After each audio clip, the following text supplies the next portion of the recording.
Saturday, February 23rd, college basketball preview. It's Kyle Hunter for bangthebook.com. Look, spring training action starting up, Major League Baseball. Had to give a quick nod to baseball with the Sandlot shirt here for today, but we're talking college basketball.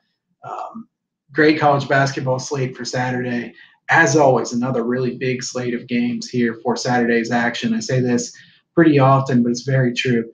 If you have a day job and you're trying to do this on the side, it's very hard to keep track of where the good spots are, where the best games are on a Saturday, especially from a betting standpoint. So I think these videos are pretty helpful to try to highlight a few games that you may want to keep an eye on for Saturday's college basketball slate. Speaking of things you want to keep an eye on, definitely want you to be checking out the daily article, Free Picks College Basketball article at bangthebook.com. I'm doing that daily. The picks have done really well thus far. I know a lot of people have spoken up about appreciating the insight as far as different angles and way to look at handicapping college basketball as well. And that's certainly my goal, is to not just get picks. And certainly I hope the picks win. They've done well so far this year. But also to be able to help make people better bettors when it comes to college basketball. So we'll try to keep doing that. We've got another few weeks here of the regular season for the big name teams, a couple weeks of the regular season for the small conference teams, and then we're going to be into conference tournament action, which that's always a great time of the year. I hope everybody's ramped up for a really busy March here in college basketball. Subscribe to Bang the Book here on YouTube. If you haven't already, check out all the videos that will be coming up. It's been a good week with video insight. I know Adam Burke, looking forward to getting back to doing these videos as well. He's been sick this week. Missed him on Bang the Book Radio. Was able to do a show here on Friday, so listen to the Handicapping the Hardwood edition there on Friday with myself and Adam Burke if you haven't already. Let's start looking at the card here for Saturday, February 22nd, or for Saturday, February 23rd, excuse me. Kansas and Texas Tech. So here we go with Texas Tech. They've got their chance here. Can somebody beat Kansas in the Big 12? Every year we talk about this. Every year Kansas ends up coming back and at least sharing the Big 12 title, usually winning it outright. This is the year that it could happen, but I'm not convinced that it will just yet. There's plenty to go here in this league. The Big 12 is wide open. You've got so many good teams in this league.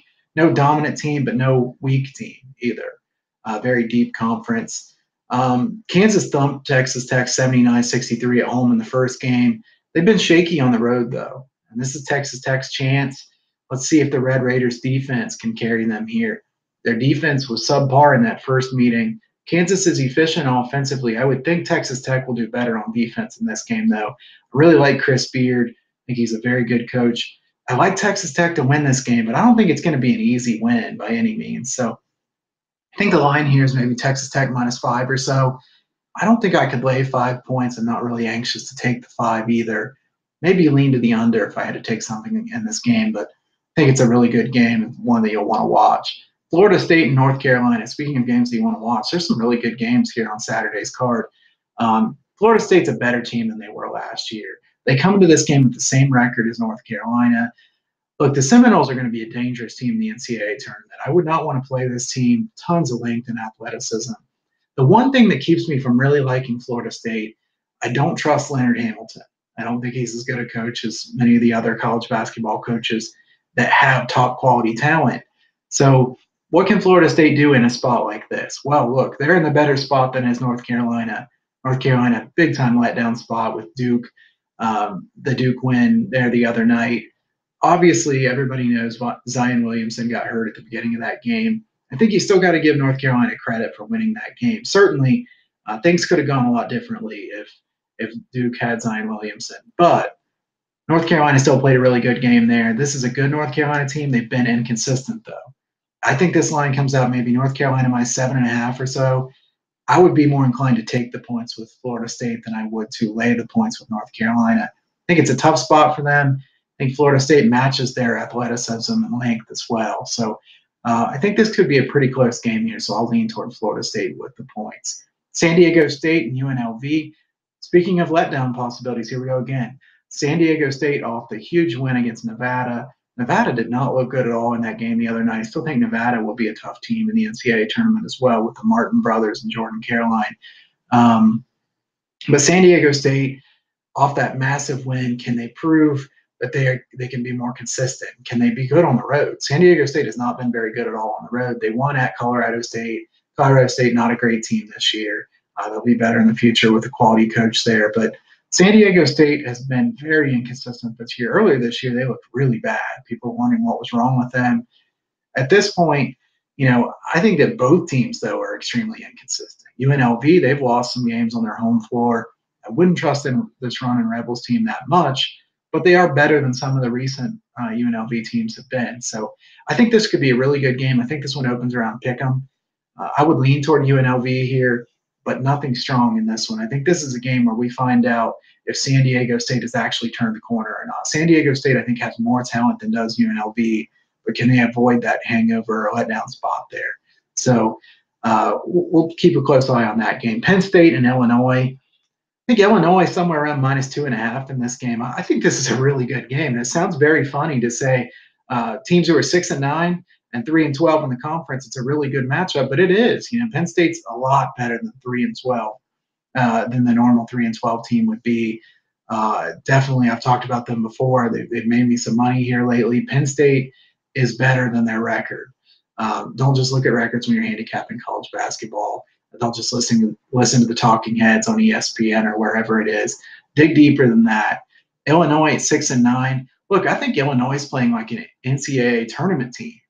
Now, are they going to get in the NCAA tournament? Probably not, because they really played poorly at the beginning of the year. They have nothing to show for the non-conference slate. Illinois would have to make a really big run to even have a chance to get in the NCAA tournament. But this Illinois team is playing very well of late. I think this is a spot where, both teams got off to a bad start, but they've played the second and third toughest schedules in the country. Illinois, I think, is the slightly better team here, but Penn State is still fighting hard. Penn State, one of those teams that has been capable of great things. We saw that in their Michigan win. We also saw a really good performance against Nebraska. Now, I know Nebraska is not a great team right now, but Penn State really thoroughly dominated them. A team that's 3-12 in the league should not be beating up on people that badly. But like I said, the Big Ten's a deep conference also. Penn State is not nearly as bad as their record. They've played a lot of close games this year. So very intriguing matchup here between Penn State and Illinois. Oregon and UCLA. UCLA probably -2 points, somewhere in that range. Oregon's been really bad the last couple games. And I don't really know what's wrong with Oregon. They should be better than what they are right now. I think Altman's a good coach. I think they have more talent than what it looks like they do here in these recent games. Their offense has been really, really bad. Having said all that, I lean toward Oregon in this game. Why? Remember that first game they played against UCLA. Oregon has the lead almost the entire time. UCLA with that epic comeback there in the last minute of that game. UCLA ends up winning in overtime at Eugene. This is a really good revenge spot for Oregon. So if they're ever going to get up for a game here in the regular season the rest of the way, this should be the one.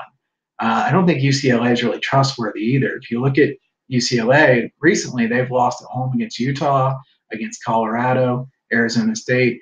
Okay, so Arizona State's a pretty good team. They got beat by double digits there. Utah and Colorado, they're kind of in the middle of the pack in the Pac-12 to where, everybody in the Pac-12 in the middle of the pack is really not very good. So I think that this is certainly a winnable game for Oregon. And if you can get a couple points here with Oregon as an underdog, I would lean toward Oregon in this game. Utah State, Boise State. Utah State, one of those mid-major hopes that could make a NCAA tournament, get an NCAA tournament berth. I'm rooting for them. I always like to root for those mid-major teams, the teams that don't usually get there. There's a lot of weak major teams this year that are on the bubble this year. So let's say, if there was ever a shot for the mid-majors or teams who usually don't get there, this should be the year for it. Let's see what the committee does. Utah State needs to win a game like this, though. They cannot afford to lose a game like this. Boise State's not very good this year. I think Craig Smith's a really good coach for Utah State. I really like the hire of Craig Smith. He's done very well there so far. Very balanced team. Very good on offense, very good on defense. They can win either way. You want to speed up, you want to slow down. they can do it either way. I like Utah State as a team. I would lean toward them in this game. I think that they are really playing their best basketball of the year here of late. Let's finish with one way under the radar. I know I haven't talked about quite as many under the radar as normal here in this video, but I love these under the radar games. UC Davis, Cal State Northridge. Northridge probably -1.5, -2, somewhere in that range. Northridge just blew a 16-point second half lead at Long Beach State. A really heartbreaking way to lose a game. I know they were up 3 in the closing seconds, foul. Long Beach ends up winning by 2 points. Really tough way for Cal State Northridge to lose. Let's see if they can bounce back from that. The thing that I like here is UC Davis has played a much tougher schedule than has Northridge. Davis with the 132nd ranked schedule in the country, and Cal State Northridge at 278th. Davis has been playing better of late. They have the clearly better defense. If you're getting any points here with UC Davis on the road, I like them to win this game. I think that Northridge is in a difficult spot trying to bounce back from a game that they should have won. And they're playing a UC Davis team who has been trending in the right direction here of late. So here's one that I like that's under the radar. Definitely follow me on Twitter at Kyle Hunter Picks. Follow Bang the Book at Bang the Book.